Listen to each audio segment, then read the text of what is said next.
Boa tarde a todos, sejam bem-vindos a essa casa. Vamos então dar continuidade aos assuntos, né? Uma reflexão, como a própria Mazé disse, uma reflexão sobre os temas do Evangelho. E eu sempre lembro que o Evangelho segundo o Espiritismo não é uma mudança do Evangelho. Kardec não substituiu o Evangelho de Jesus pelo Evangelho do Espiritismo, mas sim esclarecer alguns pontos que não ficaram claros, não é isso? E também que foram esquecidos. Esse é o objetivo da doutrina dos Espíritos. Então, o Evangelho segundo o Espiritismo foi uma publicação após o Livro dos Espíritos, não é isso? Que foi em 1857. Essa publicação é 1864, onde nós temos diversos capítulos que foram ordenados segundo a orientação dos Espíritos. E hoje nós vamos falar sobre bem-aventurados os aflitos. Esse capítulo ele é muito extenso, tá? Então não dá para você falar apenas numa sessão. Então a gente vai dividir, né? Vamos reparar, olha, quantos temas que temos, olha, né? Então hoje nós vamos ver justiça das aflições, causas atuais das aflições, causas anteriores das aflições, esquecimento do passado, motivos de resignação, o suicídio e a loucura. E aí continua, né? Instruções dos Espíritos, como é grande. Então nós vamos dividir. Hoje nós vamos falar o que está em amarelo, tá bem? E mais para frente nós vamos tratar desses outros assuntos. Então é o capítulo 5º do Evangelho segundo o Espiritismo, tá bem? Então iniciando, bem-aventurados os que choram, porque serão consolados. Bem-aventurados os que têm fome e sede de justiça, porque serão saciadas. Bem-aventurados os que sofrem perseguição pela justiça, porque o reino dos céus é para eles. Isso está em Mateus, não é? Então, a princípio, dá a ideia que para a gente alcançar o céu, a gente tem que sofrer, não é? Então, como se bem-aventurados aqueles que têm fome, que forem injustiçados, não é? Que sofrem perseguição, mas na realidade nós vamos ver que não é bem isso, não é? Profundamente seria que eu passe por todas essas coisas, por todas essas vicissitudes, mas que eu tenha força e possa resistir, né, às injustiças, às perseguições, sempre com serenidade, que é muito difícil, tá? E o reino dos céus é para eles, quer dizer, a espiritualidade, uma condição melhor nossa, vai depender da nossa, como a gente encara todas essas vicissitudes da vida, todos os problemas que encaramos, não é? Como a gente trata disso? Nós somos resignados, nós reclamamos muito, nós blasfemamos muito, achamos que Deus não nos acode, que nós somos abandonados, não é? Então, nós vamos reparar que temos que ser resilientes com os sofrimentos que temos, tá certo?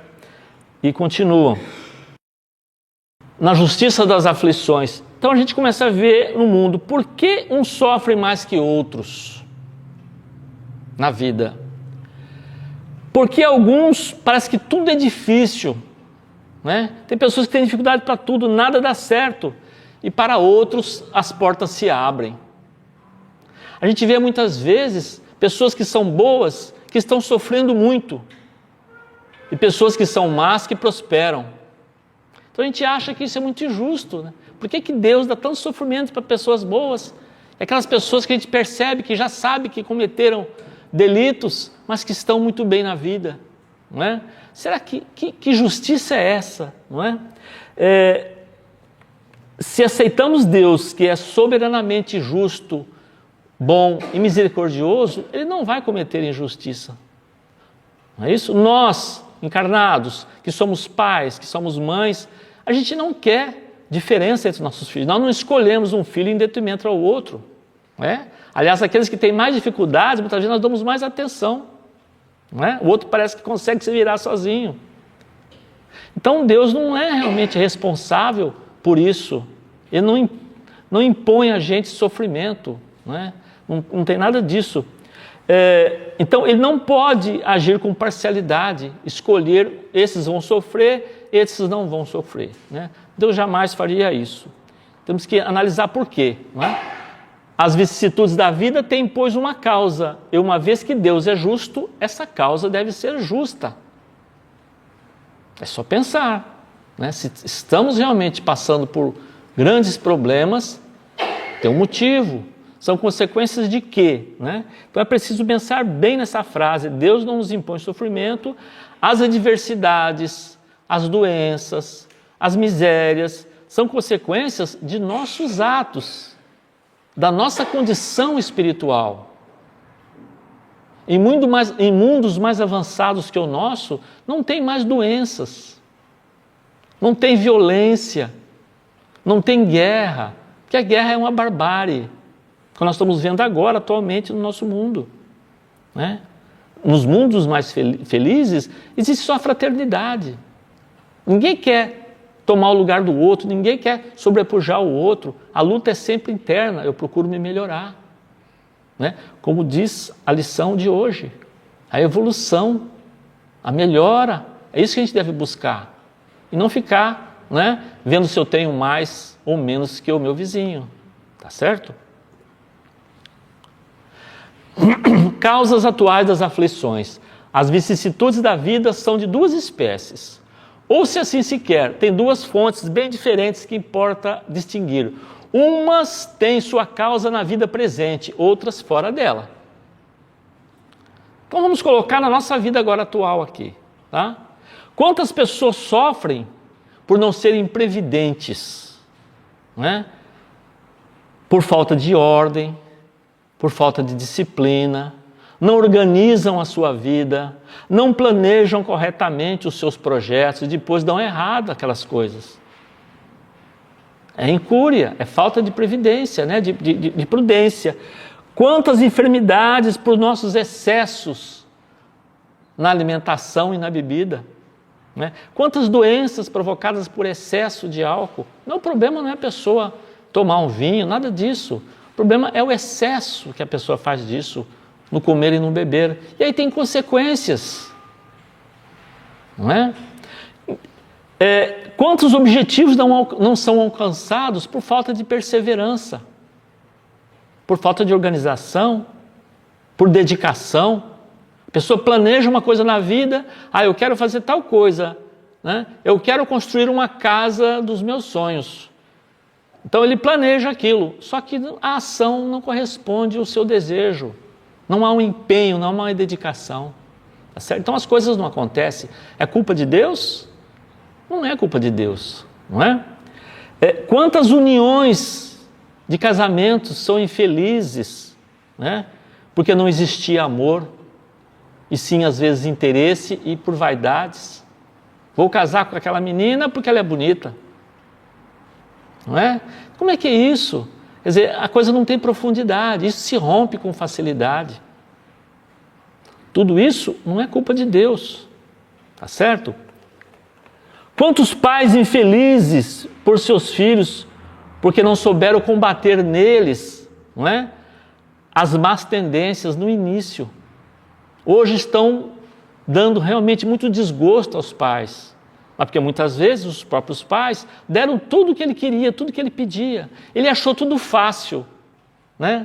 Antes de nascer já tinha um quarto cheio de brinquedos. E não vai aqui nenhuma crítica às pessoas que deixam brinquedos para os seus filhos. O comentário será que ele vai dar valor às coisas se vem tudo de mão beijada? Será que não precisa ter um sacrifício pessoal para poder adquirir as coisas? Aí ele vai dar valor às coisas? Então, as má tendências que nossos filhos têm, como ele tem boas tendências. Tem crianças que têm facilidade para as artes, para a mecânica, para muita coisa. Incentivar, né, essas tendências. E ir tolhendo aquelas coisas que a gente percebe que a criança está, né, muito egoísta. É natural na criança pequena o egocentrismo, mas depois isso vai parando. Né? Mas se a criança continua desse jeito, você tem que ir tolhendo. A criança começa a mentir muito, exagerado, você começa a perceber e vai tolhendo, porque futuramente isso pode te dar muito desgosto aos pais. Né? É uma questão de educação, não é isso? Então, essas tantas e outras diversidades, a diversidade que nós temos, são frutos de nossas ações e são consequências. Tudo nessa vida, né? Então precisamos reconhecer que essas aflições nós a provocamos. Não podemos sim, né, achar que não temos sorte, falta de sorte, não é? E a culpa da providência. tá certo? Então, isso são causas das nossas aflições atuais. Causas anteriores das aflições, mas se há males das quais o homem é a causa primeira nessa vida, há outros, pelo menos na aparência, que lhes são completamente estranhos e que parecem atingi-lo como por fatalidade. Tem casos de sofrimento que a pessoa ela foi previdente, ela foi organizada, não é? Ela construiu ali o seu bem-estar material, conseguiu fazer um pé de meia muito bom, de repente tem um revés na economia, ela perde tudo. Fica, né, amíngua, como se diz. Crianças que falecem em tenra idade. Como é que é isso? Ou crianças que já nascem com maus congênitos, já nascem com problemas físicos, mentais desde criança. Então, não é falta de cuidado, nada disso. E nós vamos ver que isso está o quê? Ligado às vidas passadas nossas. Nossa existência atual, mas nós temos um acúmulo de experiências de diversas vidas. Tem crianças que, como o exemplo de Mozart, aos 4 anos já fazia música, né? E tem outros que nascem com grandes limitações, tá certo? Então vamos analisar. Eu procuro exemplificar bem assim a nossa vida. Você imagina um livro, que tem uma história num livro, aí você pega uma página daquele livro e lê aquela história. Aí você lê ali, na história. Era um jovem, né, de 22 anos que era paraplégico. É. Conta aquela história. Aí você fala, nossa, né, que sofrimento. Aí você, só por aquilo, você não sabe por que ele está naquela condição. Aí você pega a história anterior, nas páginas anteriores, você vai ver como é que ele chegou nessa consequência. O que aconteceu com ele? Ele estava com um grupo de amigos, né, todos embriagados, né, em cima de uma ponte e resolveram pular no rio. Né? E um deles pulou de mau jeito e deu esse problema e ficou na cadeira de rodas. Existe uma consequência ali. Se você pegar por aquela folha só, você não sabe por quê. Então vamos imaginar que essa folha, meus irmãos, é essa encarnação nossa. É essa encarnação. Aqui nós temos muitas mazelas, muitos débitos que nós ainda não, mas nós temos as causas anteriores, tá certo? Agora esse livro nosso para frente, ele está em branco. A página que está sendo feita é essa dessa existência. As existências anteriores já foram feitas, nós não podemos voltar atrás, mas nós podemos modificar agora para poder alterar o nosso futuro. Certo? Então as páginas futuras estão em branco ainda. Nós que estamos fazendo nessa vida e nas vidas posteriores que teremos. Certo? Então, resumindo, nós temos aflições nessa vida que são provocadas pela nossa imprudência, né? Por nossa falta de planejamento, certo? Por nossa desorganização, por nossa disciplina. E nós temos casos de sofrimentos aqui nessa vida que nós já vimos como se fosse por fatalidade, que são realmente doenças graves, às vezes da criança já nasce cega e surda. Não é? Então, se for analisar friamente, você não acredita em Deus. Não é? Mas que Deus é esse? Olha só essa criancinha, como é que ela nasceu assim? Aí vamos ver as vidas passadas. Bem? E para dar um exemplo com relação à vida passada, todos vocês conhecem, porque é um escritor português, né, o Camilo Castelo Branco, na obra Memórias de um Suicida, psicografado por Ivônia Pereira, conta a história do Camilo. E ele, por que ele suicidou na vida aqui? Porque ele não conseguia escrever mais, ele ficou cego. Né? Então não conseguia um escritor ficar cego, é um músico ficar surdo. Não é? Então ele tentou se curar e não conseguiu, e depois ele cometeu o suicídio. Na obra Memórias de um Suicida vai contar por que ele ficou cego. Eu não vou contar para vocês, tá? Vou ter que ler a obra, né? Então ele é lembrado, é feito para ele uma lembrança de encarnação anterior, que ele foi um padre lá da Inquisição, tá certo? E tem a consequência, por que da cegueira, tá? Então tudo tem consequência, não existe injustiçado, tá? Perante as leis divinas, tá certo? É nas suas diversas existências corporais que os espíritos se despojam, pouco a pouco, de suas imperfeições. As provas da vida adiantam, quando bem suportadas. Como expiações, elas apagam as faltas e purificam. é o remédio que limpa a chaga e cura o enfermo. Então a doença, a gente quer se livrar de doença. É natural. A gente não quer ficar doente. A gente não quer não ter uma doença, a pessoa ficar numa cama doente. Mas essa doença, muitas vezes, meus irmãos, ela vem, realmente, como ele diz aí, olha, é o remédio que limpa a chaga e cura o enfermo. Vou dar um exemplo bem simples. Vamos supor que a gente esteja com uma dor muito forte. Uma dor de cabeça terrível. Aí chega alguém e fala, tem esse remédio aqui, você toma uma colher, só que é muito amargo. A gente não encara? A gente encara, porque você acha que vai ficar bom, você toma aquele remédio amargo. Aí, né, passa a dor de cabeça. Então é um remédio amargo, muitas vezes, para a gente possa, né, se livrar dessas dores, tá certo? Então, o sofrimento é sim, por causa de débitos que nós temos que, né, e esses débitos estão muitas vezes na nossa família mesmo, né? Com os nossos parentes difíceis, esposa com esposo, pais com filhos, irmãos.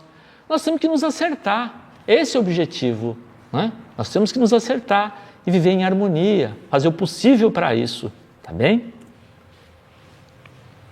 Esquecimento do passado é outra coisa. Muita gente fala assim, eu não acredito no negócio de espiritismo, porque a gente diz que a gente esquece o passado, né? Como é que eu vou pagar uma coisa que eu não lembro?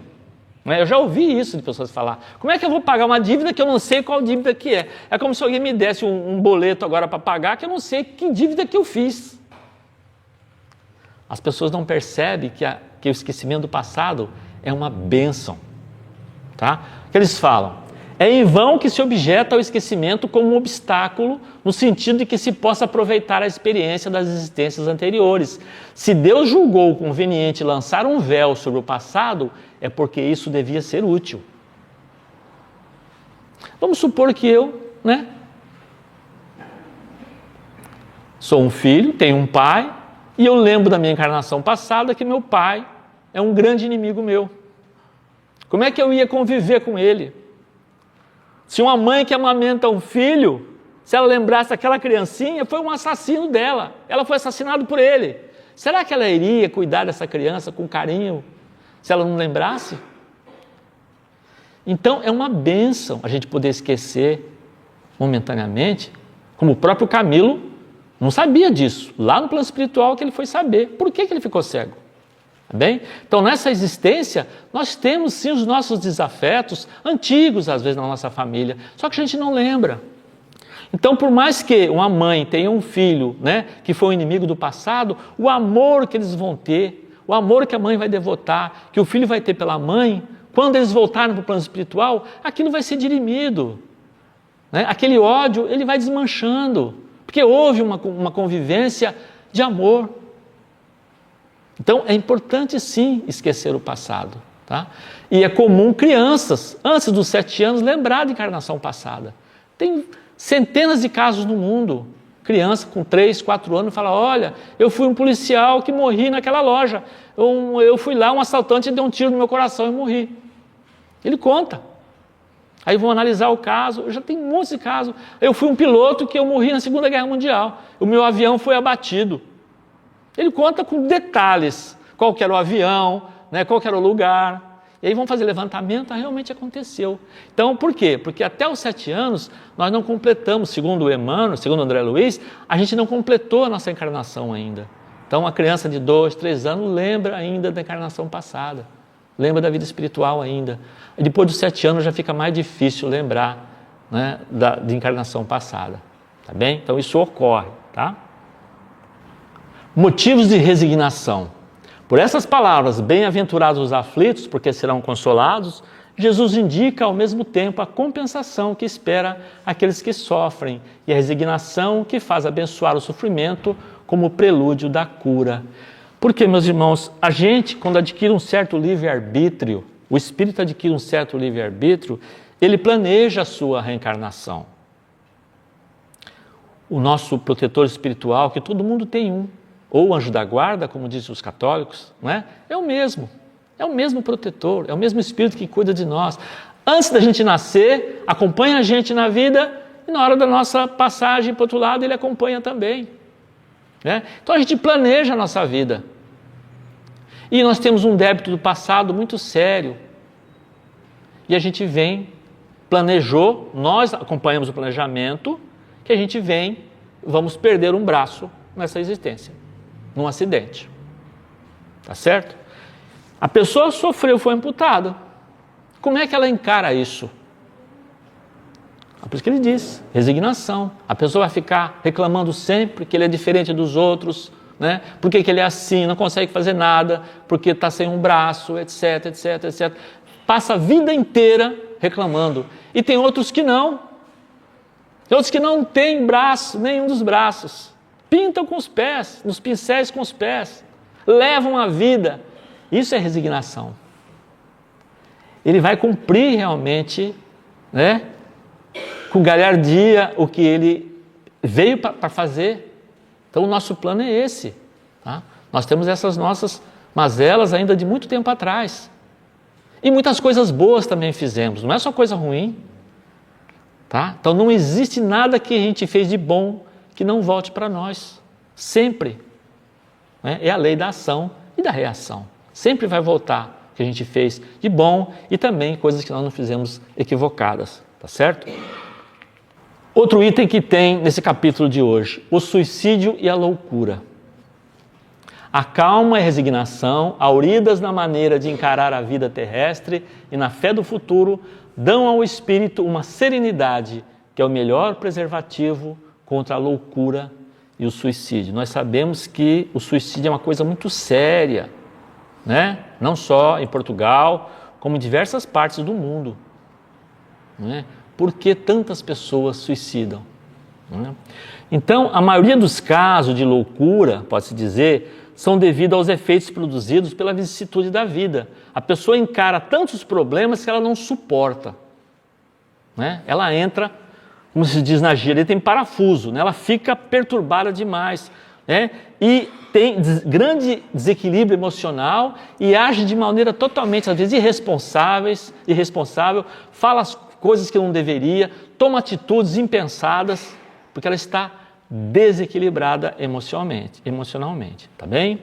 Há também atitudes provenientes de doenças, sim, de doenças mentais e ainda casos de obsessão espiritual. Repara que são muitos os casos que pode deixar uma pessoa desequilibrada mentalmente, tá certo? Não vou aqui discutir o tipo de transtorno mental, porque não é, lógico, a minha área de especialidade, né? Contudo, pode-se dizer que se não for uma doença nem a obsessão, nós temos que encarar os reveses da vida da melhor maneira possível, com calma, com serenidade, com lucidez, e é nesse momento que a gente pode recorrer a um elemento muito importante.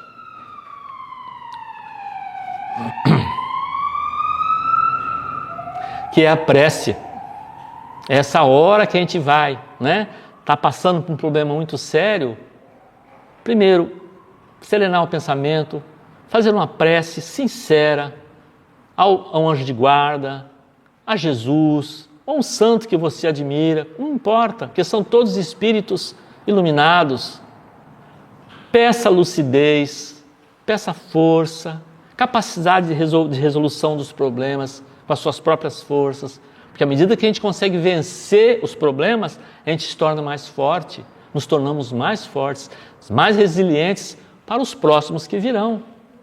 Porque esse é um planeta para isso. Nós estamos num planeta de provas e expiações.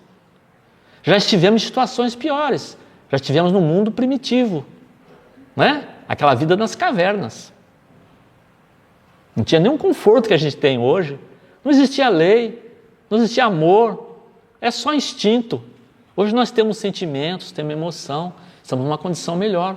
E o nosso planeta está passando para um mundo de regeneração, uma condição melhor. Quando Jesus disse, os brandos e pacíficos herdarão a terra, que terra é essa? Uma terra melhor. A gente analisa, será que eu sou brando e pacífico para merecer a terra de um mundo regenerador?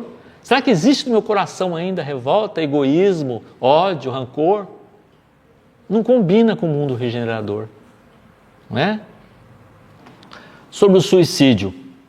A incredulidade, a simples dúvida sobre o futuro, as ideias materialistas, numa palavra, são os maiores excitantes ao suicídio.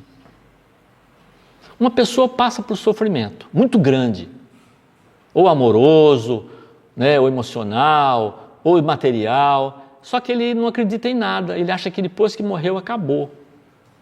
Então, vem na cabeça dele uma ideia: se não existe nada depois da morte, eu vou antecipar a minha morte. Vou me livrar. Porque na realidade, eu já entrevistei uma vez num trabalho uma pessoa que tinha tentado o suicídio. E ela disse assim: eu não queria morrer, eu queria me livrar do sofrimento. Entendeu? Não procurou amor, queria se livrar do sofrimento. Então repare, se uma pessoa não tem perspectiva de vida após a morte, ela muitas vezes pode pensar nisso, né? Eu já encerro aqui. Tá? Seria uma maneira lógica, dentro da lógica dela, de acabar com o sofrimento. Mas aí o que acontece? A literatura espírita mostra muito claramente que não é bem assim, né? Que a nossa vida continua do outro lado. E essa consequência, né, de um ato de suicídio vai nos acarretar problemas graves ainda na própria vida espiritual e na próxima encarnação. Tá certo? Então a gente tem a facilidade de ter a doutrina espírita para a gente poder ler sobre o assunto. Tem grandes obras sobre isso na internet, né? Quer dizer, tem facilidade para a gente ler sobre a vida após a morte. A própria obra de André Luiz, Nosso Lar, No Mundo Maior, todos são obras que falam da vida espiritual de maneira clara, para a gente entender que a vida continua. Ninguém vira santo ou demônio depois que morre.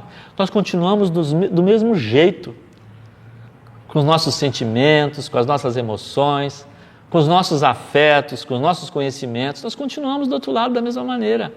Vamos continuar o nosso desenvolvimento.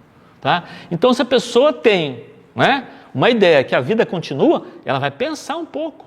Né? Por que eu vou encerrar minha vida agora, num ato desse? Se eu vou continuar do outro lado, e vai ter consequências disso. Mas a gente não é preparado para isso de um modo geral. A gente é preparado para a vida, a gente não é preparado para a morte. Tem que conhecer o que é a morte. Não tratar a morte como algo, é uma derrota, não. É um elemento natural. Nós vemos isso aí diariamente. Os animais, as plantas, nascem, crescem e morrem. Como vem o dia, vem a noite. Não é isso? São coisas da natureza, são coisas das leis divinas, que não vão mudar porque nós não queremos. Tem gente que fala assim: eu não quero encarnar de novo, eu não quero encarnação. Não adianta a gente espernear, né? É como se eu falar: eu não quero que o dia amanheça. O dia vai amanhecer, quer a gente queira ou não, né? São coisas naturais. Então, vai chegar um dia que a encarnação vai ser uma lei biológica.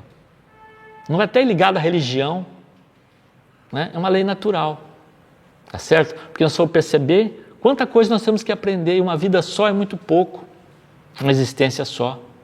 Né? É por isso que a gente vê o gênio como um Mozart. Né? Por quê? Porque ele já era músico há muito tempo, ele nasceu já com aquela condição e continuou desenvolvendo. Esse é realmente uma prova, né? Se ele nascesse com a alma dele, do jeito que ele foi criado na hora do corpo físico, como é que ele tem uma condição dessa? Onde que ele adquiriu essa capacidade? É isso? Porque já tinha essa capacidade anteriormente e veio continuar a sua existência, não é isso? Com o Espiritismo não sendo mais permitida a dúvida, o aspecto da vida muda. O crente sabe que a vida se prolonga indefinidamente além do túmulo, mas em outras condições. Daí a paciência e a resignação que o afastam naturalmente do pensamento do suicídio. É esse o objetivo. É esse o objetivo. É pensar, sim, como que eu posso aproveitar essa vida que nós temos aqui. Né? Nós temos hoje aí, por volta de 7 bilhões de pessoas, né? Partindo para 8 bilhões. O mundo espiritual tem 3 vezes mais. Nós teremos lá 21 bilhões de almas no plano espiritual, querendo encarnar, muitas delas. Então foi dado para a gente essa oportunidade de estarmos aqui. Né? Nós temos que aproveitar esse momento de estar aqui, aproveitar ao máximo, aprender nessa escola bendita que é o planeta Terra. Não é? Os espíritos tem a chance, né, da oportunidade, porque é uma condição do que eu não consegui fazer, eu posso retornar. Vou dar um exemplo, o trabalhador rural, ele está ali, né, estou preparando a terra, né, vou começar o plantio, de repente ele começa a jogar a semente, aí começa a escurecer, ele fala, opa, não dá mais para agora para continuar, né? Eu vou parar aqui, amanhã eu volto para continuar, né, colocando as sementes que eu estava fazendo. Ele volta no outro dia, continua no trabalho dele, depois vai florescer. Imagine que o nosso trabalho também é assim, na nossa evolução espiritual. Nessa existência é como se, né, do lavrador escureceu, opa, né, eu desencarno, volto novamente e vou continuar. É isso? Com a minha semeadura. E a semeadura é livre, mas a colheita é obrigatória. Plantamos o que a gente quiser, é isso? Tem gente que planta espinho e quer receber uva, não tem jeito, né? Não tem jeito, tem que realmente, se a gente gosta de ser bem tratado, se a gente gosta de receber carinho, se a gente gosta de receber compreensão, se a gente gosta que as pessoas atendam a gente tem que fazer a mesma coisa para ter isso, senão fica difícil, né? Eu não posso exigir do mundo aquilo que eu não posso dar. Eu tenho que dar carinho, eu tenho que dar atenção, é isso? Eu tenho que dar afeto para poder também receber esse afeto. Tá? Então, meus irmãos, que a gente possa sim, né, aproveitar essa nossa vida encerrando, né, com as nossas dificuldades que temos, com as nossas mazelas, mas também com as nossas virtudes, que todos têm coisas boas. E tem uma coisa muito importante que a gente não pode esquecer. Os males que temos são passageiros. Todos são passageiros. As virtudes que conseguimos, os bons hábitos que conseguimos, são para sempre. Vou repetir, as nossas mazelas, os nossos maus hábitos, com o nosso esforço, são passageiros. Mas aquilo que conquistamos de bem é para sempre. Sempre vai estar conosco. Vai ser o nosso cartão de visita onde quer que a gente esteja, tá certo? Então, agradeço a presença de vocês, muito obrigado.